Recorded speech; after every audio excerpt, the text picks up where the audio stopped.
Chapter number है 10। Chapter का नाम है सर्कल।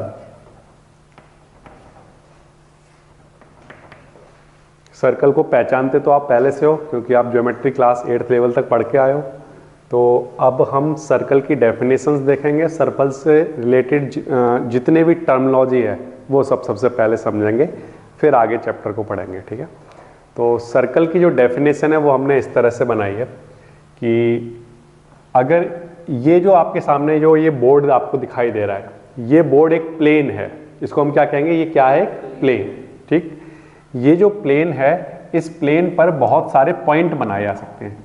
पॉइंट कहीं भी जहां मन आता हो आप वहां पॉइंट बना सकते हो। कुछ मना है क्या? नहीं, जहां चाहो वहां पॉइंट बना सकते हो आप।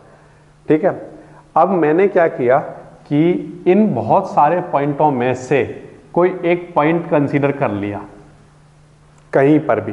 ठीक, उस पॉइंट का मैंने एक नाम रख दिया, सपोज करो O। ओके, ये जो पॉइंट मैंने कंसीडर किया है, इस पॉइंट से कुछ पॉइंट यहां पर है, इतनी डिस्टेंस पर है।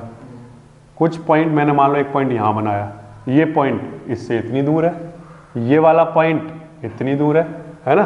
तो यहां पर अलग अलग डिस्टेंस पर बहुत सारे पॉइंट बने हुए हैं।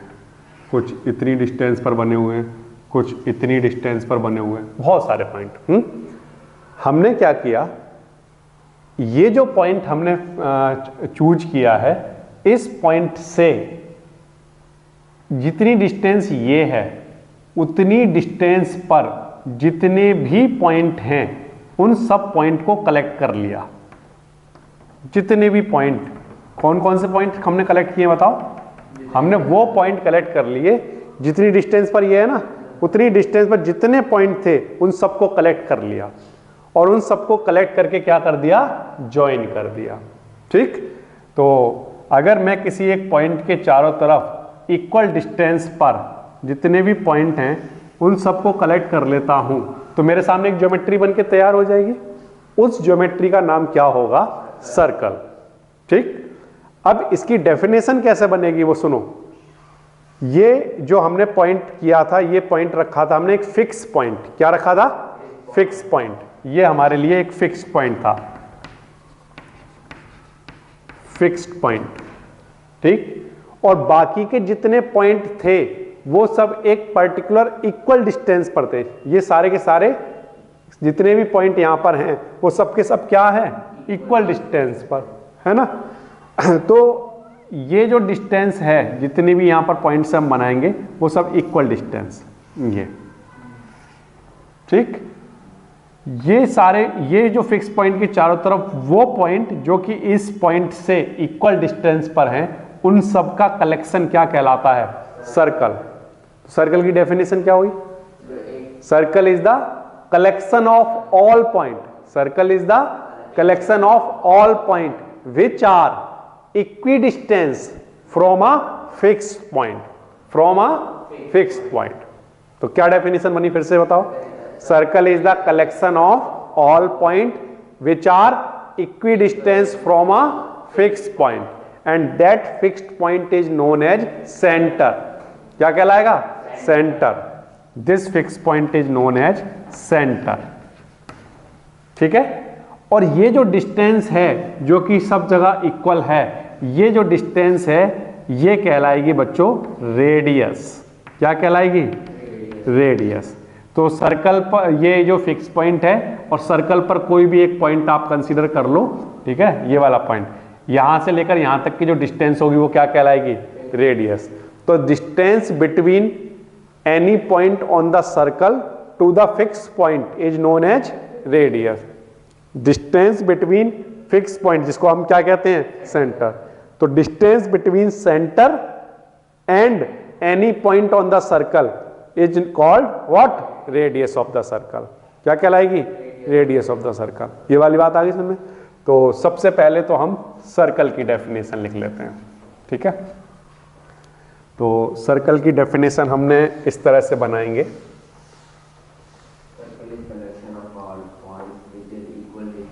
देखो, यहां पर हमने लेना है एक फिक्स पॉइंट और यहां पर हमने बहुत सारे पॉइंट लेने हैं जो कि इससे इक्वल डिस्टेंस पर हैं। तो यहां पर हम एक सर्कल बना लेते हैं। ठीक, और ये इसका क्या है, सेंटर। ठीक है, ये जो सेंटर है ये इसका नाम हमने रखा है फिक्स्ड पॉइंट, और ये जो फिक्स्ड पॉइंट है इसका नाम हमने क्या रखा है, सेंटर। ठीक, और इस सर्कल पर कितने पॉइंट है, पहले तो ये बताओ इस सर्कल पर कितने पॉइंट है, इनफाइनाइट। कितने हैं, इनफाइनाइट पॉइंट रहे होंगे इस पर। ठीक, उन इनफाइनाइट पॉइंट में से कोई एक पॉइंट कंसीडर कर लो, और यहां से लेकर यहां तक की जो ये डिस्टेंस है इसका नाम क्या है, रेडियस। ठीक है, तो सर्कल क्या है, circle is the collection of all point. Circle is the collection of all point. ये पॉइंट कहां पर बनाए थे मैंने, इन अ प्लेन। कहां पर बनाए थे मैंने, ये एक प्लेन पर। तो circle is the collection of all point in a plane which are, ये सारे के सारे पॉइंट कैसे हैं बोलो, विच आर इक्विडिस्टेंस, है ना, विच आर इक्विडिस्टेंस या इक्वल डिस्टेंस, है ना, विच आर इक्विडिस्टेंस कहां से, from a fixed point, from a fixed point, जिसको हम क्या कह रहे हैं, सेंटर। ठीक है, ये बात आ गई समझ में। अच्छा, दूसरा रेडियस। रेडियस की बात करो तो अगर हम रेडियस की बात करें बच्चों, तो रेडियस क्या होती है, it is the distance between centre and any point on the circle. ठीक है, इट इज डिस्टेंस किस किस के बीच की, centre and any point on the circle, any point on the circle. मैंने ऑन द सर्कल लिखा ना, इस बात का मीनिंग क्या है वो समझते हैं। देखो ये दोनों डेफिनेशन समझ आ गई। देखो ये बच्चों आपके सामने एक प्लेन बना हुआ है। ठीक है, इस प्लेन पर जैसे ही मैं सर्कल बनाऊंगा तो ये प्लेन 3 पार्ट में डिवाइड हो जाएगा। कितने पार्ट में, 3 पार्ट में। देखो अभी ये प्लेन है, ठीक, इस प्लेन पर मैं एक सर्कल बनाने वाला हूं। ये मैंने एक सर्कल बनाया, जैसे ही मैंने सर्कल बनाया तो ये प्लेन 3 पार्ट में डिवाइड हो गया। कौन कौन सा पार्ट, एक तो है इसका एक्सटीरियर पार्ट, ये वाला कौन सा पार्ट है, एक्सटीरियर। ठीक, ये वाला है इसका अंदर वाला पार्ट, इसको हम कहेंगे कौन सा पार्ट, इंटीरियर पार्ट। ठीक है, और एक जो पार्ट है वो जो सर्कल जिस पर बना हुआ है, तो ये ऑन द सर्कल। ठीक है, तो अगर मैं 3 पॉइंट बनाऊं, जैसे एग्जांपल के लिए मैंने एक पॉइंट यहां पर बनाया, ए पॉइंट। ठीक है, एक पॉइंट मैंने बनाया, सपोज करो यहां पर, एक पॉइंट बनाया मैंने यहां पर। तो जो ओ पॉइंट है वो कहां पर लाई कर रहा है, इंटीरियर ऑफ द सर्कल। ठीक, बी पॉइंट कहां पर लाई कर रहा है, ऑन द सर्कल। ठीक, ए पॉइंट कहां लाई कर रहा है, एक्सटीरियर। ये वाली बात आई समझ में। ठीक, अब इसके बाद बच्चों कुछ एक टर्म है जो कि सर्कल से रिलेटेड है, टर्म रिलेटेड टू सर्कल, जो आपको पता होनी चाहिए। ठीक है, वो कौन कौन से टर्म है उनको सुनो ध्यान से। नंबर 1 बच्चों जो टर्म है वो है कॉर्ड। नंबर 1 टर्म कौन सा है, कॉर्ड। ठीक, सुनते जाओ ध्यान से। ये कोई एक सर्कल मैंने यहां पर बनाया। ठीक है, ये जो सर्कल बना है कितने पॉइंट से मिलकर बना है, इनफाइनाइट पॉइंट से।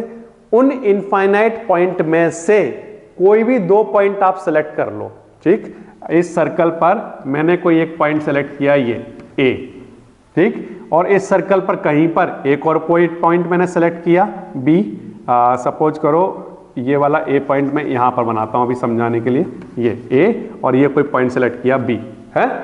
तो ये जो 2 पॉइंट है, इन दोनों पॉइंट से को अगर मैं ज्वाइन कर दूं तो यहां पर एक लाइन सेगमेंट बनके तैयार हो जाएगा।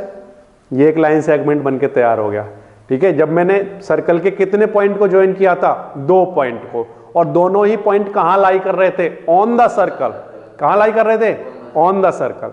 तो अगर इनको ज्वाइन करते हैं तो ये जो लाइन सेगमेंट बन के तैयार हुआ है इसे हम क्या कहेंगे, कॉर्ड। ये सर्कल का एक कॉर्ड है। ठीक है, ये बात आई समझ में। ऐसे आप और भी बना सकते हो, देखो सुनो ध्यान से, ये C और ये D, ये यहां C से D ज्वाइन कर दिया, ये तो ये क्या बन गया, एक कॉर्ड। अगर ये कॉर्ड बनी हुई है, इससे मैं अगर और नीचे बनाता यहां पर ऐसे E और ये F ऐसे बनाता तो और इनको ज्वाइन करता, तो बताइए ये वाली कॉर्ड बड़ी है या ये वाली कॉर्ड बड़ी है, EF वाली बड़ी है। फिर मैं और नीचे जाता जाऊंगा तो एक टाइम ऐसा आएगा कि एक कॉर्ड ऐसी होगी जो सर्कल के सेंटर से पास कर रही होगी, या मैं ये कहूं कि एक कॉर्ड ऐसी होगी जिस कॉर्ड के बाद अगर मैंने आगे कॉर्ड बनाई तो वो कॉर्ड इससे छोटी होगी। तो इसका मतलब सबसे बड़ी वाली कॉर्ड कौन सी होगी, ये वाली, है ना। तो इसका मैंने कुछ नाम रखा MN। अब ये जो MN वाली कॉर्ड है, अगर आप इससे ऊपर कोई कॉर्ड बनाओगे तो वो इससे छोटी होगी, और अगर आप इससे नीचे बनाओगे तब भी वो क्या होगी, छोटी होगी। तो आप नीचे की तरफ जैसे जैसे जाते जा रहे हो आप देख रहे हो कि कॉर्ड कैसी होती जा रही है, छोटा होता जा रहा है। ऊपर की तरफ जा रहे हो तब भी कॉर्ड क्या होती जा रही है, छोटा होता जा रहा है। तो यानी सबसे बड़ी कॉर्ड कौन है, MN। तो जो सबसे बड़ी वाली जो कॉर्ड होगी उसका नाम बच्चों क्या होगा, डायमीटर। क्या नाम होगा बोलो, डायमीटर। हाँ, जो सबसे लॉन्गेस्ट कॉर्ड होती है सर्कल की उसका नाम क्या होता है, डायमीटर। ठीक है, ये वाली बात आ गई समझ में। तो डायमीटर की हम डेफिनेशन लिख लें। तो डायमीटर की डेफिनेशन क्या होगी, यहाँ पर इसी के अंदर ही एक टर्म बन जाएगा ये डायमीटर। डायमीटर क्या होता है, the longest chord, the longest chord of the circle known as, क्या कहते हो इसको बोलो, डायमीटर। ठीक है, ये यहां वो बाद में हम सीखेंगे, पहले ये जो सबसे बड़ी वाली कॉर्ड क्या हो गई, डायमीटर। यहां तक बात आ गई समझ में।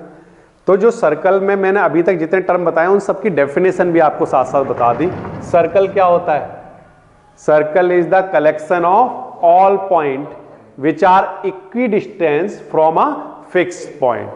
ठीक, what do you mean by radius, radius is the distance between what, centre and any point on the circle, distance between centre and any point on the circle. ठीक, फिर इसके बाद हमने देख लिया कॉर्ड। कॉर्ड क्या होता है, chord is the line segment, chord is the line segment. ये हम कैसे बनाते हैं line segment, by joining 2 point lie on the circle. Circle पर जो 2 पॉइंट लाई कर रहे होते हैं उनसे ज्वाइन करके जो लाइन सेगमेंट बनता है उसको हम क्या कहते हैं, कॉर्ड। ठीक, अब इन कॉर्ड में से भी जो सबसे लॉन्गेस्ट कॉर्ड बनेगी उसका नाम क्या होगा, डायमीटर। ठीक, अब इधर ध्यान से सुनो, ये सेंटर है, इस सेंटर से यहां से लेकर यहां तक की जो डिस्टेंस है उसका नाम क्या होता है, रेडियस। और इस सेंटर से यहां से यहां तक की जो डिस्टेंस होगी उसका भी नाम क्या होगा, रेडियस। और ये पूरा क्या है हमारा, डायमीटर। तो जो डायमीटर होता है वो उसको हम ऐसे लिख सकते हैं R प्लस R। ये यहां से लेकर यहां तक की डिस्टेंस D है ना डायमीटर, तो ये डायमीटर हमारा किसके इक्वल हुआ, 2R के। तो डायमीटर 2R के इक्वल होता है, ट्वाइस ऑफ रेडियस के इक्वल होता है। ये वाली बात क्लियर है। तो ये आपका एक टर्म वाला पहला बना कॉर्ड। अब कॉर्ड के बाद बच्चों एक और टर्म आप समझो, वो क्या है, नंबर 2। नंबर 2 जो टर्म है वो है आर्क, जो आपको समझना है क्या है, आर्क। अब आर्क्स को समझो, जैसे ये एक सर्कल बनाया मैंने यहां पर, ये मैंने एक सर्कल बनाया। अब इस सर्कल को मैंने यहां से बीच से कट कर दिया ऐसे। ठीक, अब जब मैंने ये कट कर दिया तो अब आपको बोर्ड पर क्या दिखाई दे रही हैं, 2 आर्क। क्या दिखाई दे रही हैं, आर्क, 2 आर्क दिखाई दे रही हैं। इनमें से ये जो आर्क है ये बड़ी आर्क है, ये वाली आर्क छोटी आर्क है ना। तो इसको हम क्या नाम देते हैं, मेजर आर्क। क्या नाम देंगे बोलो, मेजर आर्क। और ये जो छोटा वाला पार्ट है इसको हम क्या नाम देंगे, माइनर आर्क। ठीक है, ठीक है, ये समझ आ गया। अब देखो, आर्क आपने समझ लिया, कॉर्ड आपने समझ लिया। अब हम आर्क और कॉर्ड को मिलाकर टर्म देखेंगे। आर्क और किसको मिला देंगे? कॉर्ड को। तो देखो, तब हमारे पास एक नया टर्म बनेगा बच्चों। वो क्या बनेगा उसको समझो। वो है सेगमेंट। क्या बनेगा? सेगमेंट। अब इसमें हम क्या करेंगे? इसमें हम एक सर्कल बना रहे हैं। देखो यहां पर, सुनो ध्यान से पहले। ये हमने एक सर्कल बनाया। इस सर्कल में यहां पर हमने एक कॉर्ड बना ली। ये क्या बना दी हमने? अगर 2 पॉइंट से मिलकर बनाई है तो ये हमने क्या बना दी? एक कॉर्ड। अब अगर मैं इस पार्ट को यहां से अलग कर दूं, यहां से अलग कर दूं, तो ये दोनों पार्ट कैसे दिखाई देंगे? इस तरह से दिखाई देगा। देखो बच्चों, एक तो आपको ऐसा दिखाई देगा और एक आपको ऐसा पार्ट दिखाई देगा। ये देखेगा अगर मैं इसको अलग अलग कर देता हूं, है ना? तो इसमें एक, अब देखो ये वाली जो चीज है इसका नाम क्या है? आर्क। और ये क्या है बताओ? कॉर्ड। ये क्या है? ऐसे ये क्या है? ये क्या है? कॉर्ड। तो ये जो बन के आपके सामने तैयार हुए हैं, इनको हम क्या कहते हैं? सेगमेंट। तो सेगमेंट किस किस से मिलकर बना होता है? आर्क से और कॉर्ड से। एक आर्क और एक कॉर्ड होती है। उसमें से जो बड़ी वाली आर्क के साथ बनाया जाएगा उसको हम क्या कहेंगे? Major segment. क्या कहेंगे? Major segment. ये सिर्फ मेजर आर्क बनी हुई थी। अगर इसके साथ यहां कॉर्ड बना दी जाए तो ये क्या बन जाएगा? Major segment. ठीक। अब यहां पर छोटी आर्क यूज हुई है तो इसको हम क्या कहेंगे? बोलो, माइनर सेगमेंट। ये वाली बात आ गई समझ में? ठीक। अच्छा, ये जो आर्क है यहां से लेकर यहां तक, ये लेंथ ऑफ मेजर आर्क कहलाएगी। क्या कहलाएगी? बोलो, लेंथ ऑफ मेजर आर्क। और यहां से लेकर यहां तक ये क्या कहलाएगी? बोलो, लेंथ ऑफ माइनर आर्क। और जो सर्कल का जो फुल लेंथ होता है, सर्कल का ये पूरा लेंथ, फुल लेंथ, इसको हम क्या कहते हैं? Circumference of the circle. क्या कहते हैं? आप पेरीमीटर वर्ड जो यूज करते हो ना लेंथ के लिए, है ना? तो सर्कल के केस में जो लेंथ ऑफ सर्कल होती है उसका नाम क्या होता है? सर्कमफेरेंस। सर्कमफेरेंस। ठीक है। सर्कमफेरेंस एक्चुअल में क्या होती है? Length of the circle. ये वाली बात आई समझ में? ठीक। अच्छा, अब इसी से रिलेटेड एक और टर्म आप देखो सर्कल से रिलेटेड, वो है बच्चों सेक्टर। क्या है? सेक्टर। अब सेक्टर ध्यान से समझो क्या है। मैं यहां पर एक सर्कल बना रहा हूं। ये मैंने एक सर्कल बनाया, सपोज करो। ठीक। ये मैंने एक सर्कल बनाया। इस सर्कल का ये एक सेंटर है O। ठीक। इस सेंटर से मैंने ये रेडियस बनाई। ओके। और ये एक रेडियस बनाई, ये।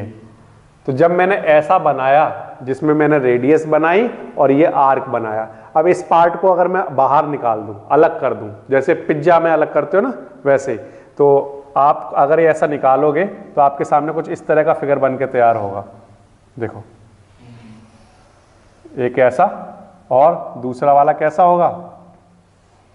जो बाहर निकालोगे ऐसा। ये वाला पार्ट आपने बाहर निकाल दिया, ये ऐसा दिखाई देगा। तो अब देखो ये क्या हो रहा है? ये यहां पर ये क्या बनी हुई है? पहले ये बताओ, ये क्या है? रेडियस। ये क्या बनी हुई है? आर्क, है ना? फिर से ये बताओ क्या बना हुआ है? क्या है? और ये क्या बना हुआ है? आर्क, है ना? तो ये जो रेडियस और आर्क से मिलकर बनाया जाता है, इसका नाम बच्चों क्या होता है? बोलो, सेक्टर। क्या नाम होता है? सेक्टर। ठीक है ना? तो दो रेडियस और एक आर्क से मिलकर जो बनता है उसका नाम होता है सेक्टर। अब इसमें से जो मेजर वाली आर्क के साथ बनाया जाएगा तो उसका नाम क्या होगा? Major sector. और जो माइनर वाली आर्क के साथ बनाया जाएगा, ये छोटी आर्क है तो इसके साथ इसका नाम क्या होगा? Minor sector. ठीक है। तो what is the difference between segment and sector? तो आंसर है कि जो सेगमेंट होते हैं वो किस किस से मिलकर बनते हैं? देखो, ये क्या है? कॉर्ड। और ये क्या है? आर्क, है ना। तो जो सेगमेंट होते हैं वो किससे मिलकर बनते हैं? कॉर्ड और आर्क से। जबकि सेक्टर जो होता है वो किससे मिलकर बनता है? रेडियस एंड आर्क से। क्लियर है ये वाली बात? ठीक। तो ये आपके सामने वो टर्मिनोलॉजी लिखी हुई है जो आपको पता होनी चाहिए, बेसिक जो टर्मिनोलॉजी है, ठीक है। तो उनमें से ये सबसे पहला बच्चों आपके पास कौन सा आया बोलो? सर्कल की डेफिनेशन, ठीक है। सर्कल की डेफिनेशन क्या होती है? It is the collection of all point which are equidistance from a fix point, ठीक है। अच्छा, the distance between centre and any point on the circle is known as what? Radius. It is denoted by capital R. Capital R से denote कर देंगे हम, ठीक है। अच्छा, फिर इसके बाद नेक्स्ट आपके पास आया जो सर्कल होता है वो प्लेन को 3 पार्ट में डिवाइड करता है। उनमें से एक पार्ट होता है एक्सटीरियर, एक पार्ट होता है इंटीरियर और एक ऑन द सर्कल, ठीक है। इनमें से सेंटर कहां पर लाई करता है बताओ?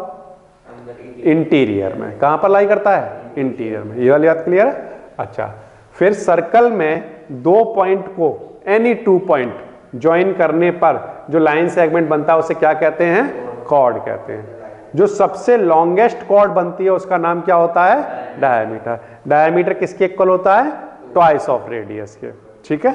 फिर इसके बाद हमने कहा कि जो सर्कल होता है वो, उसमें अगर हम बीच में एक कट लगा दें तो हमें क्या मिलेगा? जो पार्ट मिलेगा सर्कल का, जो बड़ा वाला पार्ट होगा उसका नाम क्या होगा? मेजर आर्क, और छोटे पार्ट का नाम आर्क। तो ये ईच क्या है? माइनर आर्क, है ना। तो ये ईच क्या है? आर्क, ठीक है ना। अब इन आर्क के साथ अगर एक कॉर्ड बना दी जाए तो ये आर्क और ये कॉर्ड मिलकर क्या बना देते हैं? सेगमेंट। इसमें से जो मेजर आर्क के साथ बनाया जाएगा वो मेजर सेगमेंट होगा, जो माइनर आर्क के साथ बनाया जाएगा वो माइनर सेगमेंट होगा, ठीक। इसी तरह से सेक्टर की अगर हम बात करें तो सेक्टर जो है वो आर्क और रेडियस से मिलकर बनता है। अच्छा, ये बात ध्यान रखना कि रेडियस जब 2 यूज हो रही हो तो रेडियस का जो प्लूरल टर्म होता है उसे हम रेडियाई कहेंगे। क्या कहेंगे? रेडियाई। ऐसे लिखते हैं, ठीक है ना। तो जो हमारा सेक्टर है वो किस किस से मिलकर बनता है? रेडियाई एंड आर्क, ठीक है। सेक्टर किससे मिलकर बनता है? रेडियाई एंड आर्क, ठीक। और जबकि सेगमेंट किससे मिलकर बनता है बताओ? Chord and arc. ये वो टर्मिनोलॉजी है, ठीक है। बताओ, एक सर्कल एक प्लेन को कितने पार्ट में डिवाइड करता है? एक प्लेन को कितने पार्ट में डिवाइड करता है? 3। कितने पार्ट में डिवाइड करता है? 3 पार्ट में। ये exterior, on the circle and interior of the circle, ठीक है। Circle, radius, diameter, chord, arc, segment, sector, ये सारी टर्मिनोलॉजी जानने के बाद अब आप थ्योरम से स्टार्ट करोगे, ठीक है। कुछ रिजल्ट हैं, स्टैंडर्ड रिजल्ट हैं, उनको यूज करना शुरू करोगे। पहली जो थ्योरम है वो है 10.1 एनसीईआरटी से, equal cord of a circle subtend equal angle eight the centre. अब देखो, ये मैं यहां पर एक सर्कल बनाता हूं। सबसे पहले तो ये मैंने एक सर्कल बनाया। इस सर्कल में अगर मैं यहां पर एक कॉर्ड बनाऊं, है ना, जैसे सपोज करो मैंने यहां पर एक कॉर्ड बनाई ऐसे, ये ए बी, ये क्या है? एक कॉर्ड। इतनी ही बड़ी यहां पर कहीं एक और कोई कॉर्ड रही होगी, है ना, मैंने माना वो है सी डी। ये दोनों ए बी और सी डी कॉर्ड आपस में कैसी हैं? इक्वल। इनकी लेंथ आपस में इक्वल है, ठीक। अच्छा, इस सर्कल का यहां पर कोई सेंटर रहा होगा ओ, ठीक है। इस सेंटर से मैं अगर इसको ज्वाइन करूंगा तो ये बताओ क्या बनेगी? रेडियस। सेंटर से सर्कल पर किसी भी पॉइंट तक की जो डिस्टेंस होगी वो क्या कहलाएगी? रेडियस। ऐसे ही इस सेंटर से अगर मैं इस पॉइंट को ज्वाइन करूंगा तो बताओ ये क्या होगी? रेडियस। सेंटर से मैं इस पॉइंट को ज्वाइन करूंगा तो ये क्या होगी? बोलो, रेडियस। सेंटर से मैं इस पॉइंट को ज्वाइन करूंगा, ये भी क्या होगी? रेडियस, ठीक। हमें गिवन क्या है? सबसे पहले तो आप गिवन लिख लो। गिवन है बच्चों हमें कि ये यहाँ पर 2 कॉर्ड बनाई गई हैं, A B and C D. ये दोनों आपस में कैसी हैं? इक्वल, ठीक है। ये इक्वल कॉर्ड है ये। अच्छा, हमें प्रूफ क्या करना है? हमें ये प्रूफ करना है कि कि जब आप सेंटर से इस कॉर्ड को ज्वाइन कर देते हो तो यहां पर क्या बन जाता है, एक एंगल, सेंटर पर एक एंगल बन गया, तो हम कहेंगे इस कॉर्ड से ये सेंटर पर एंगल बना है। ठीक है, इसी तरह से इस वाली कॉर्ड को जब सेंटर से ज्वाइन कर देते हो तो सेंटर पर यहां पर भी एक एंगल बन जाता है ना। तो हमें प्रूव करके दिखाना है कि अगर ये इक्वल कॉर्ड हैं तो सेंटर पर बनने वाले एंगल आपस में कैसे होंगे, इक्वल रहे होंगे। ठीक, यहां पर आपको देखने से ऐसा लग सकता है कि अरे सर ये तो वर्टिकली अपोजिट एंगल है, लेकिन ये वाली जो कंडीशन है ये यहां पर भी अप्लाई होगी अगर फिगर इस तरह का बनाया जाएगा। देखो ये एक सर्कल बनाया मैंने, ठीक, और इस सर्कल में मैंने यहां पर एक कॉर्ड बनाई ऐसे, ठीक, और एक कॉर्ड मैंने सपोज करो यहां पर बना दी ऐसे, ये है ना, और मैंने कहा ये दोनों कॉर्ड आपस में कैसी हैं, इक्वल है। ठीक, और ये सेंटर है सर्कल का ऐसे। अब यहां सेंटर से इसको ज्वाइन कराओगे तो ये क्या बनेगी, रेडियस, ये क्या बनेगी बोलो, रेडियस बनेगी। ठीक, अच्छा इसको ज्वाइन करा दो और इसको ज्वाइन करा दो, है ना, तो ये भी क्या होंगी, दोनों रेडियस, सेंटर से जो हमने ज्वाइन कराया है। ओके, अब हम कह रहे हैं कि ये जो कॉर्ड हमने बनाई हैं ए बी और सी डी, ये दोनों कॉर्ड आपस में कैसी हैं, इक्वल, कैसी हैं, इक्वल है। तो प्रूव करके दिखाओ कि इस कॉर्ड से सेंटर पर जो एंगल बना होगा ये वाला, और इस कॉर्ड से सेंटर पर जो एंगल बना होगा ये वाला, ये दोनों एंगल आपस में कैसे होंगे, इक्वल। ये हमें प्रूफ करके दिखाना है। ठीक, ये वाली बात आ गई समझ में। अच्छा, प्रूफ हमें करना है, क्या प्रूफ करना है, बी ओ ए या A O B, angle A O B equal proof करना है किसके, एंगल सी ओ डी के। ठीक, ठीक है, प्रूफ करना बिल्कुल आसान है। प्रूफ करने के लिए आप क्या करोगे बताओ, दो ट्रायंगल लेकर चलोगे, एक तो ट्रायंगल ले लो आप ए ओ बी और दूसरा ट्रायंगल क्या ले लो, C O D. Triangle A O B and दूसरा ट्रायंगल सी ओ डी, इन दोनों ट्रायंगल में क्या क्या इक्वल है, ए ओ इक्वल है किसके बताओ, सी ओ के। ए ओ और सी ओ आपस में इक्वल है ना, इक्वल है या नहीं है, ए ओ और सी ओ आपस में इक्वल है, दोनों ही क्या हैं, रेडियस। तो ए ओ इक्वल्स टू सी ओ, ये हैं रेडियस, या हम कहें रेडियाई ऑफ सेम सर्कल। ठीक है, क्लियर है। अच्छा, तो दूसरी चीज हम क्या इक्वल बता रहे हैं कि ओ बी किसके इक्वल है, ओ डी के। ठीक है, इसका रीजन भी सेम है, हाँ, बी ओ या ओ बी एक ही बातें होंगी। ठीक है, सेम सर्कल। अच्छा, ये हो गया। अब तीसरा, और तीसरी चीज क्या लिखोगे बोलो, तीसरी चीज क्या लिखेंगे कि ए बी किसके इक्वल है, सी डी के, है ना, ये ए बी और सी डी आपस में इक्वल है।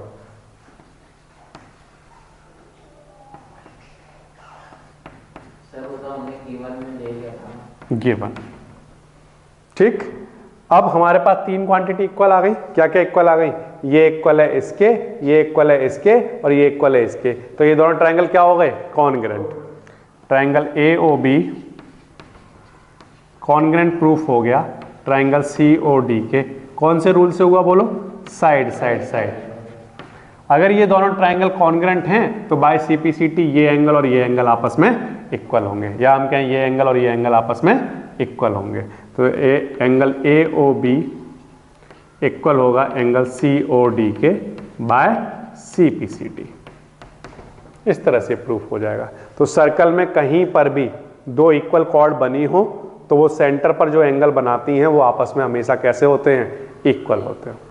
ये थ्योरम नंबर 10.1 हो गया। अब देखो ये जो थ्योरम है इसका कन्वर्स देखो, इसका उल्टा, थ्योरम नंबर 10.2, इसमें क्या गिवन है, if the angle subtended by chord of a circle at the centre are equal then the chords are equal. अब वो इसका उल्टा कह रहा है, वो कह रहा है कि अगर किसी सर्कल में आपके पास कहीं पर आपने दो कॉर्ड बनाई हैं ए बी और सी डी ऐसे, ठीक, तो वो ये कह रहा है कि अगर सेंटर पर बनने वाले एंगल, ये दोनों कॉर्ड अगर सेंटर पर कैसे एंगल बना रही हैं, इक्वल एंगल, ठीक है, ये दोनों एंगल वो पहले से क्या कह रहा है, इक्वल है। तो प्रूफ करके दिखाओ कि ये दोनों कॉर्ड भी आपस में कैसी होंगी, इक्वल। ये प्रूफ करके दिखाना है। तो हमें गिवन क्या है बोलो, एंगल ए ओ बी किसके इक्वल गिवन है पहले से? एंगल COD के। ये दोनों एंगल आपस में इक्वल हैं पहले से। अच्छा, प्रूफ क्या करना है हमें? हमें ये प्रूफ करके दिखाना है कि ये AB और CD आपस में कैसे होंगे? इक्वल। और इनको प्रूफ करना आसान होगा। प्रूफ कैसे करोगे? प्रूफ करने के लिए दो ट्रायंगल लेकर चलोगे, AOB एंड COD। तो ट्रायंगल AOB लेकर चल रहे हैं एंड ट्रायंगल COD। ठीक है, इन दोनों ट्रायंगल में क्या क्या इक्वल बताओगे? बोलो। AO किसके इक्वल है? बोलो। AO और CO आपस में इक्वल है, ये दोनों ही क्या है? बोलो। रेडियस है। तो AO और CO आपस में इक्वल है। अच्छा, ये एंगल इक्वल है इस एंगल के, ये हमें क्या है? गिवन। AOB हमें गिवन है किसके इक्वल? COD के, है ना। और OB और OD आपस में इक्वल है, ये दोनों ही क्या हैं? बोलो। रेडियस। OB और OD ये आपस में इक्वल है। इसका रीजन क्या है? ये क्या है? Radii of same circle. ये क्या है हमें गिवन? ठीक है, और ये फिर से रेडियाई ऑफ सेम सर्कल। तीनों के रीजन लिख दिए मैंने। ये दोनों क्या हैं? रेडियस। ये गिवन है और ये फिर से रेडियस ऑफ सर्कल। तो ये दोनों ट्रायंगल क्या हो गए? कॉन्ग्रेंट। AOB कॉन्ग्रेंट प्रूफ हो गया COD के। कौन से रूल से हुआ बताओ? Side, angle, side. क्या क्या लिया हमने? साइड लिया, एंगल लिया, साइड। तो side, angle, side. Side, angle, side rule से ये क्या हो गए? कॉन्ग्रेंट। अगर ये कॉन्ग्रेंट हैं तो बाय CPCT हम कह सकते हैं इस ट्रायंगल का AB और इस ट्रायंगल का CD आपस में इक्वल होंगे। AB equals to CD by CPCT। ठीक है, तो यहां पर जब आपने थ्योरम नंबर 10.1 की तो उसमें आपको क्या दिया था? वो कह रहा था ये कॉर्ड इक्वल है। तो हमने क्या प्रूफ किया? कि सेंटर पर बनने वाले एंगल इक्वल होंगे। फिर थ्योरम नंबर 10.2 में क्या प्रूफ किया हमने? हमने कहा एंगल इक्वल हैं तो फिर ये दोनों कॉर्ड भी आपस में इक्वल होंगी। ठीक है, इस तरह से होगा। जो हमारे पास टॉपिक है वो है perpendicular from the centre to a chord. अब किसी भी कॉर्ड पर परपेंडिकुलर बनाने के लिए सेंटर से अगर हमें देखना है कि वो परपेंडिकुलर है या नहीं, तो उसके लिए आप एक छोटी सी एक्टिविटी करोगे। क्या एक्टिविटी करोगे? कि आप एक पेपर ले लो, उस पेपर पर एक सर्कल बना लो। ठीक है, और वो जो सर्कल आप बनाओगे उस सर्कल पर कोई भी एक कॉर्ड बना लो जहां पर आपको ठीक लगता। ये AB, ठीक है, और ये सपोज करो उसका सेंटर है O। ठीक, अब आप क्या करो? इस पेपर को ऐसे फोल्ड कर दो। ठीक है ना। जब आप फोल्ड करोगे तो फोल्ड करने पर क्या होगा? यहाँ पर पेपर पर एक क्रीज बन जाएगी, जो सेंटर से अगर आपने फोल्ड किया है तो, है ना। तो वहां पर एक क्रीज बन जाएगी, इस तरह की एक क्रीज बन के तैयार हो जाएगी ऐसा पेपर पर। ठीक, अब यहाँ पर ये जो क्रीज बना है इसके साथ यहाँ पर कोई एक एंगल बना होगा, है ना। तो आप अपना D लो और D से लेकर यहाँ पर रखकर चेक करोगे तो ये एंगल आपको कितने डिग्री का मिलता है? 90 डिग्री का। कितने का मिलेगा? 90 डिग्री का। ठीक, ऐसे ही अगर आप कोई एक कॉर्ड यहाँ बनाते हो, सपोज करो ऐसे, और इस कॉर्ड को, जो कॉर्ड है ये, इसकी लेंथ से जस्ट हाफ से अगर आप इसको फोल्ड कर देते हो और फिर आप उसको पेपर को खोलोगे तो यहाँ पर एक क्रीज बनी हुई दिखाई देगी आपको, है।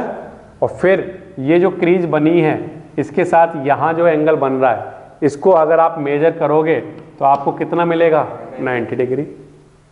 तो आप जब ऐसा कर करके देखते हो तो आपको हमेशा सेंटर से किसी भी कॉर्ड पर बनने वाला एंगल कितना मिलता है? 90 डिग्री। ये तो बात हुई बच्चों एक्टिविटी की, कि हमने एक एक्टिविटी की और उससे हमें पता चला कि सेंटर से किसी कॉर्ड पर जो एंगल बनता है वो 90 डिग्री होता है। अब दूसरा तरीका है, हम इसको एज अ थ्योरम प्रूफ करके देखें। ठीक है, तो हमने यहाँ पर थ्योरम बनाई है, theorem number 10.3, the perpendicular from the centre of a circle to a chord bisect the chord. इस थ्योरम की हेल्प से आप ये समझ पाओगे, ये तो आपको समझ आ गया कि यहाँ पर एंगल कितना बनता है? 90 डिग्री।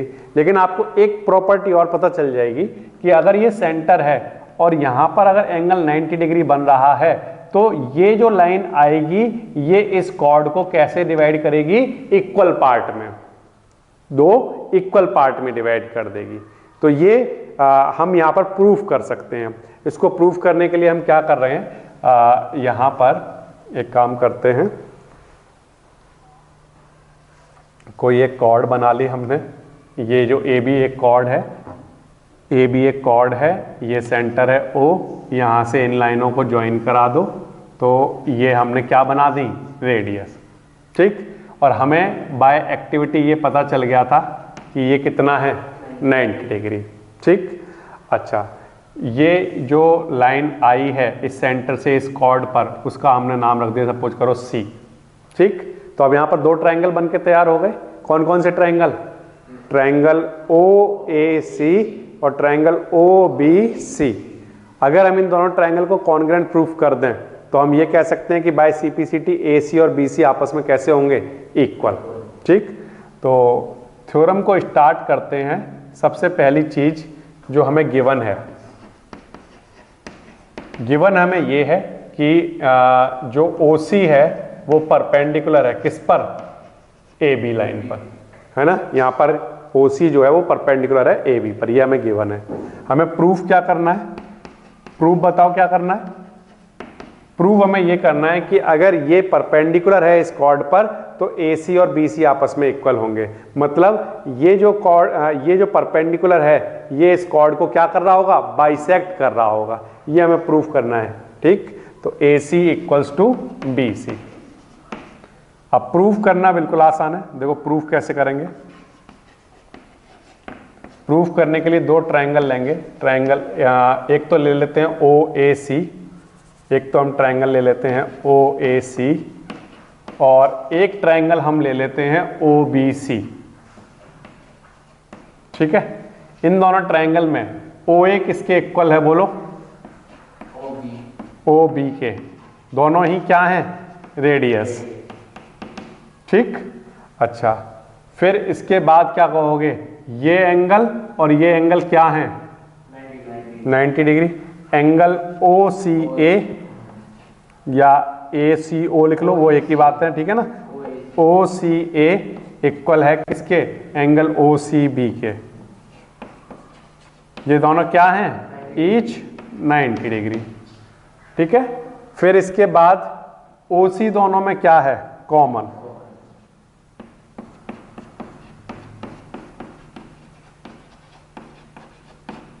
तो ट्रायंगल ओ ए सी कॉन्ग्रुएंट प्रूफ हो गया ट्रायंगल ओ बी सी के। कौन से रूल से हुआ बोलो,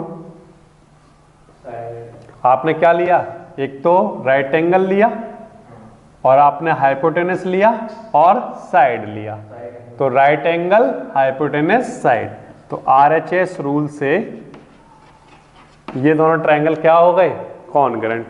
अगर ये दोनों ट्रायंगल कॉन्ग्रुएंट हैं तो बाय सीपीसीटी हम कह सकते हैं कि एसी और बीसी आपस में क्या होंगे, इक्वल रहे होंगे। AC equals to BC. और अगर एसी इक्वल्स टू बीसी है तो आपको एक बात समझ आ गई कि किसी भी सर्कल में सेंटर से जो ये परपेंडिकुलर ड्रॉ करते हैं हम किसी कॉर्ड पर, वो उस कॉर्ड को दो इक्वल पार्ट में डिवाइड कर देता है। मतलब उसको क्या कर देता है, बाइसेक्ट कर देता है। ठीक है, ये हो गई थ्योरम नंबर 10.3।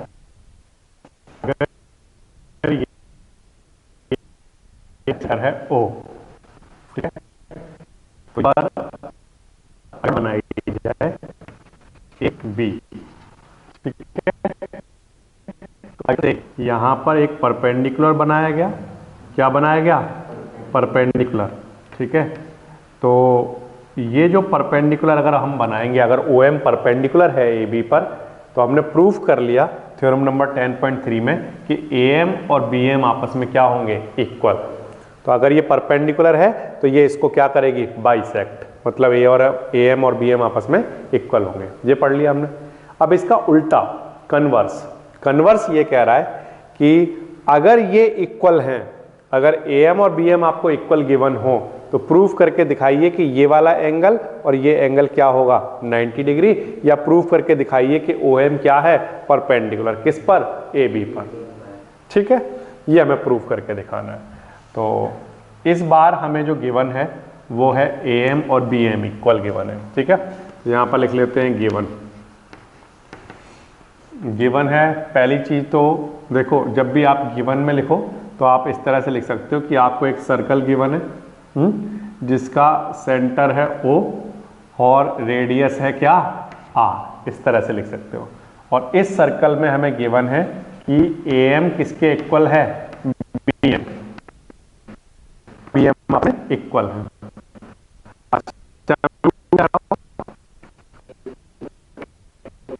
हाँ, प्रूफ करना है कि OM परपेंडिकुलर है किस पर, AB पर। ठीक है, तो प्रूफ करके दिखाते हैं। प्रूफ करने के लिए मैं क्या कर रहा हूं, यहां से एक रेडियस बनाता हूं, ये R OA, और O से ये B मैंने खींचा, ये भी क्या होगी, रेडियस R। ठीक है, तो यहां पर दो ट्रायंगल बन के तैयार हो गए। आप इन दो ट्रायंगल को लेकर चलो, triangle OAM, triangle OAM and आप एक और ट्रायंगल लेकर चलो, दूसरे ट्रायंगल का नाम क्या है, OBM। इन दोनों ट्रायंगल में कॉन्ग्रुएंसी प्रूफ करो। कॉन्ग्रुएंसी प्रूफ करने के लिए हम क्या करेंगे, देखो OA किसके इक्वल है, OB के। ये क्यों इक्वल है, दोनों ही क्या हैं, रेडियस। ठीक है, क्लियर है। अच्छा, AM इक्वल है BM के, क्यों, ये दोनों इक्वल क्यों हैं, क्योंकि ये हमें क्वेश्चन में गिवन है। ठीक है, ये पहले से हमें गिवन है। अच्छा, इस ट्रायंगल और इस ट्रायंगल में OM दोनों में क्या है, कॉमन।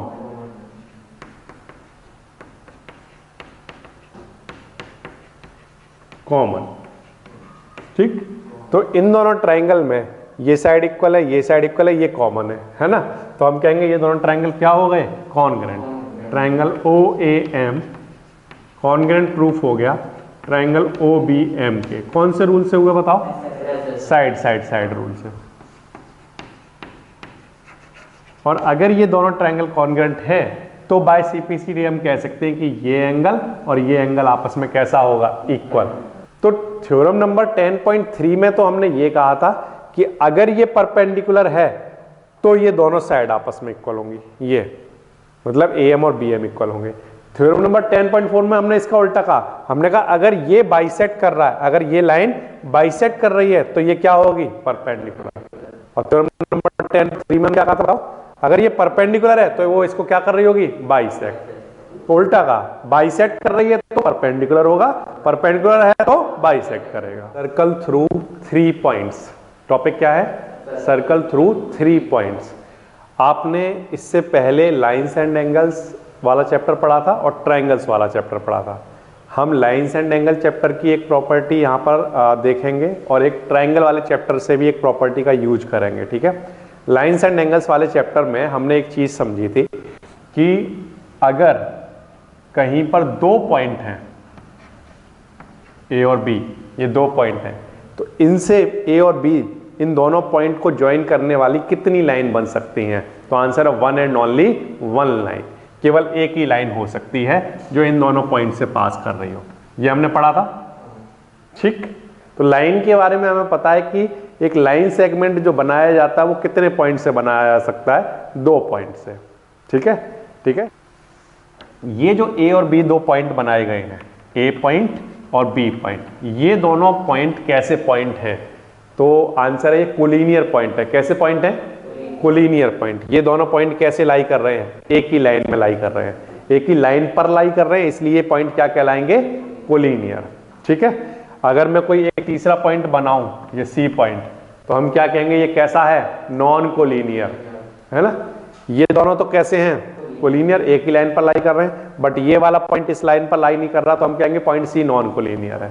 ठीक है ना।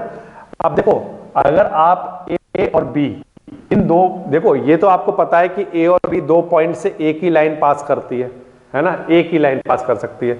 लेकिन A और B से अगर आप देखोगे तो आप कितने सर्कल बना सकते हो, A से पास होंगे, पास है इनफाइनाइट सर्कल जो A से पास करते होंगे। देखो कितने सर्कल बना पा रहा हूं मैं, बोलो, इनफाइनाइट बना सकता हूं।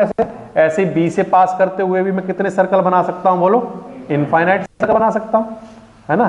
तो A और B के बीच में हमने लाइन के बारे में तो ये सीखा है कि दो पॉइंट के बीच में एक ही लाइन खींची जा सकती है, बट दो पॉइंट के बीच में कितने सर्कल बनाए जा सकते हैं बताओ। देखो यहां पर कितने सर्कल बना सकता हूं मैं ए पॉइंट और बी पॉइंट के बीच में, बताओ। इनफाइनाइट। कितने बना पा रहा हूं बोलो? इनफाइनाइट बना सकता हूं, जितने चाहूं उतने सर्कल बना सकता हूं ए और बी पॉइंट के बीच में। तो आंसर है इनफाइनाइट बन जाएंगे। अब हम दो पॉइंट की बजाय 3 पॉइंट लेकर देखते हैं कितने सर्कल बनाए जा सकते हैं। ठीक है, तो 3 पॉइंट इस तरह से हो सकते हैं बच्चों।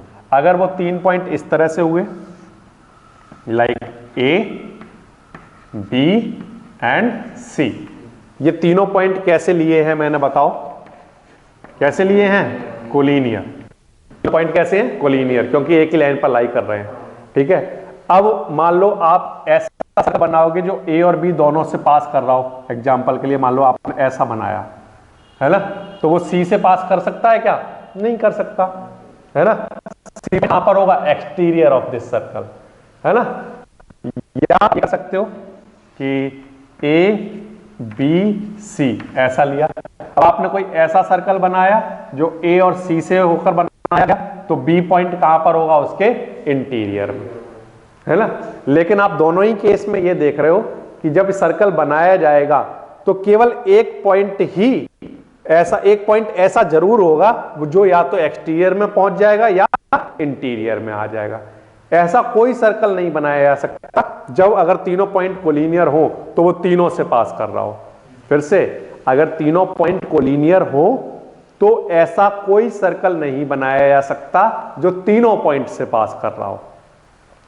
अगर मान लो कोई एक पॉइंट है इस तरह से P, एक कोई पॉइंट है सपोज करो Q, और एक कोई पॉइंट है सपोज करो R, ऐसे। ठीक है, P Q R, ये तीनों पॉइंट नॉन कोलिनियर पॉइंट हैं। कैसे पॉइंट हैं? एक लाइन पर लाइन नहीं कर रहे, कैसे पॉइंट है? Non collinear. ठीक है, ये R आप चाहो तो यहां ले लो, यहां ले लो, कहीं पर भी ले सकते हो आप। ठीक है, मैंने क्या किया? P से Q को ज्वाइन कराया। ठीक, P से Q को ज्वाइन कराया। ज्वाइन कराने के बाद PQ का मैंने परपेंडिकुलर बाइसेक्टर खींचा। क्या खींचा?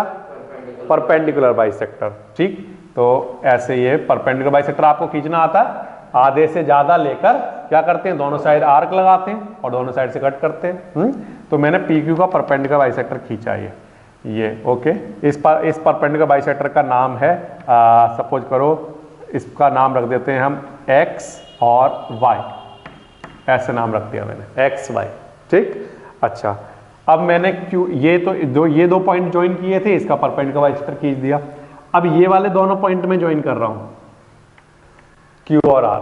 ठीक, अब इसका परपेंडिकुलर बाइसेक्टर खींच रहा हूं मैं, तो इसका जो परपेंडिकुलर बाइसेक्टर है वो मैंने यहां पर खींचा। इसका परपेंडिकुलर बाइसेक्टर का नाम रख दिया मैंने, सपोज करो M और N, ऐसे। ठीक है, इसके पर ये PQ का परपेंडिकुलर बाइसेक्टर का नाम क्या है? XY, और QR के परपेंडिकुलर बाइसेक्टर का नाम क्या है? MN। ये जो XY परपेंडिकुलर बाइसेक्टर है और ये जो MN परपेंडिकुलर बाइसेक्टर है, आप देख रहे हो ये दोनों एक दूसरे को एक पॉइंट पर कट कर रहे हैं, ये है ना, ये पॉइंट। इस पॉइंट का मैंने नाम रख दिया O। क्या नाम रख दिया? O नाम रख दिया। ठीक, अब ट्रायंगल चैप्टर में हमने एक प्रॉपर्टी पढ़ी है, उसको ध्यान से सोचो कि अगर मान लो ये कोई एक लाइन है और यहां पर ये परपेंडिकुलर है, परपेंडिकुलर और क्या है? बाइसेक्टर। परपेंडिकुलर, इस बात का मीनिंग यही तो हुआ कि ये दोनों लाइनें आपस में इक्वल है, ये तो मीनिंग हुआ। तो अगर कोई भी लाइन परपेंडिकुलर बाइसेक्टर हो तो उसके किसी भी पॉइंट से इन दोनों एंड की जो डिस्टेंस होती है वो आपस में कैसी होती है? इक्वल। कैसी होती है? ये हम प्रूफ कर सकते हैं। जैसे मान लो ये एक लाइन है A और B, और सपोज करो ये यहां पर कोई एक पॉइंट ले लो, कोई भी पॉइंट M और ये N। ये MN क्या है? इस वाली लाइन का परपेंडिकुलर बाइसेक्टर, है ना। तो हम प्रूफ कर सकते हैं कि M से लेकर A की डिस्टेंस और M से लेकर B की डिस्टेंस आपस में कैसी होगी? इक्वल। कैसे कर सकते हैं प्रूफ? इन दोनों ट्रायंगल को कॉन्ग्रुएंट करके। कैसे कॉन्ग्रुएंट करोगे? ये साइड इक्वल है इसके, ये दोनों एंगल ईच 90 डिग्री, और ये दोनों में क्या है? कॉमन। तो साइड एंगल साइड से ये दोनों ट्रायंगल क्या हो जाएंगे? कॉन्ग्रेंट। अगर ये कॉन्ग्रेंट है तो ये दोनों लाइन आपस में कैसी होंगी? इक्वल। ये जरूरी है कि ये पॉइंट यहां पर होता तभी इक्वल होती, अगर ये पॉइंट यहां पर हो तो तब भी ये कैसी होंगी? अगर ये पॉइंट यहां पर होता तो तब भी ये कैसी होती डिस्टेंस? इक्वल। तो यानी कि परपेंडिकुलर बाइसेक्टर पर अगर कोई भी पॉइंट लाई कर रहा हो तो वो पॉइंट से इस लाइन के एंड की जो डिस्टेंस होती हैं वो आपस में कैसी होती हैं? इक्वल।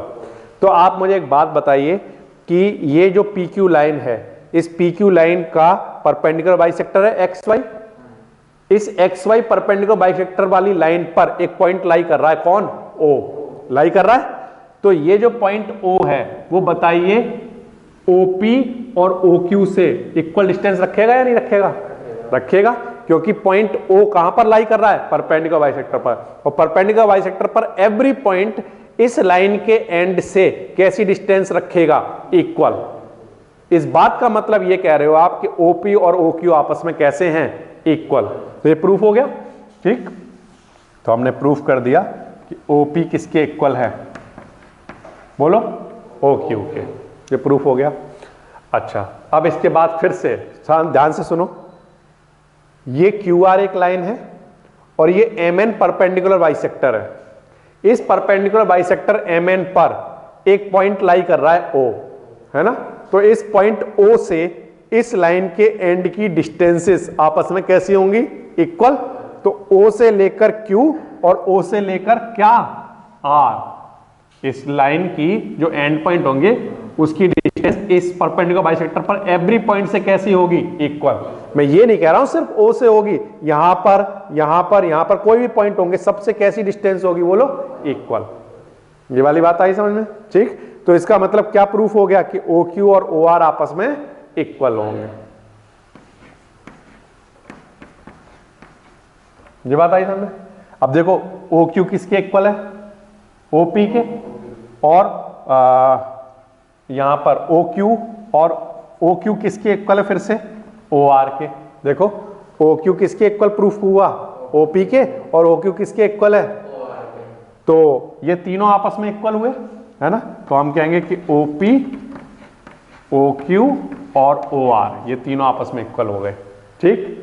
अगर ये तीनों लाइनें आपस में इक्वल हो गई और अब अगर आप सेंटर ये लेकर चलें O और ये डिस्टेंस लेकर चलें, तीनों में से कोई भी डिस्टेंस, क्योंकि तीनों ही आपस में इक्वल हैं, और अगर आप अब एक सर्कल बनाओगे तो वहां पर एक सर्कल बनके तैयार होगा, ठीक है। एक सर्कल बनके तैयार होगा जो कि इन तीनों पॉइंट से पास कर रहा होगा। क्या हो रहा होगा? बोलो, इन तीनों पॉइंट से पास हो रहा होगा। एक ऐसा सर्कल बनके तैयार होगा जो P, Q और R से पास हो रहा होगा। और यहां पर OP, OQ और OR ये तीनों ही क्या होंगी? रेडियस उस सर्कल की क्या होंगी? और ये पॉइंट O क्या होगा उस सर्कल का? सेंटर। समझ में आ गई बात? तो इसका मतलब ये है there is one and only one circle passing through 3 given non collinear point. Point कैसे होने चाहिए? Non collinear point. ये वाली बात आई समझ में? तो नॉन कोलिनियर पॉइंट से सिर्फ एक circle, one and only one circle पास कर सकता है, उससे ज्यादा पास नहीं कर सकते, ठीक है। ये यहां से प्रूफ हो गया। प्रूफ कैसे करोगे एक बार फिर से बता देता हूं। सबसे पहले हमने 3 पॉइंट लिए, P, Q और R। ये तीनों कैसे पॉइंट हैं? Non collinear point. इसमें PQ और QR इनके हमने परपेंडिकुलर बाइसेक्टर बनाए। PQ का परपेंडिकुलर बाइसेक्टर कौन? XY। और QR का परपेंडिकुलर बाइसेक्टर MN। ये XY और ये MN एक दूसरे को कहां कट कर रहे थे? O पर।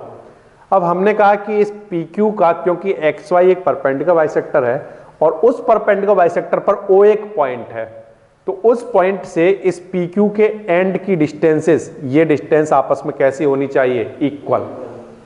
समझ में आ रही है बात?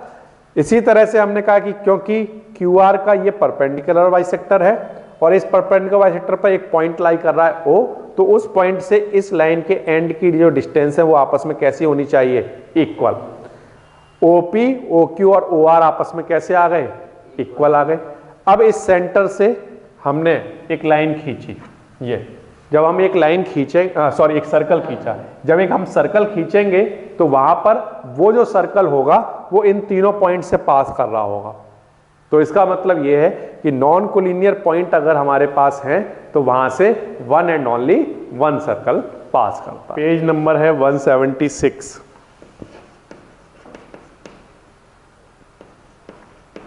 Example number 1, given an arc of a circle, complete the circle. एक सर्कल का हमें सिर्फ एक आर्क गिवन है, तो अब वो पूछ रहा है कि आप इस सर्कल को कंप्लीट कैसे करोगे। ठीक है, यहां तक बात आ रही समझ में? आर्क क्या होता है? Piece of circle. किसी सर्कल का एक पीस क्या कहलाता है? आर्क। तो ये वो हमें गिवन है। अब इस सर्कल को कंप्लीट करके देना है हमें, तो कैसे करोगे? इसको पूरा करने के लिए आप क्या करोगे, यहां पर एक कंस्ट्रक्शन करोगे। यहां पर एक पॉइंट ले लो P, यहां पर एक पॉइंट ले लो क्या? Q, और यहां पर एक पॉइंट ले लो R। तो जो आपने थ्योरम नंबर 10.5 में जिस तरह से कंस्ट्रक्शन किया था, सेम यहां पर वही कराओगे। क्या करोगे? सबसे पहले P से Q को ज्वाइन कराओगे, ठीक। फिर PQ का क्या खींच दोगे? बोलो, परपेंडिकुलर बाइसेक्टर। ओके, फिर Q से R को ज्वाइन कराओगे, फिर इसका क्या खींच दोगे? Perpendicular bisector. ये दोनों परपेंडिकुलर बाइसेक्टर जो आप खींचोगे, जहां भी एक दूसरे को इंटरसेक्ट करेंगे, वो इस सर्कल का क्या होगा? बोलो, सेंटर।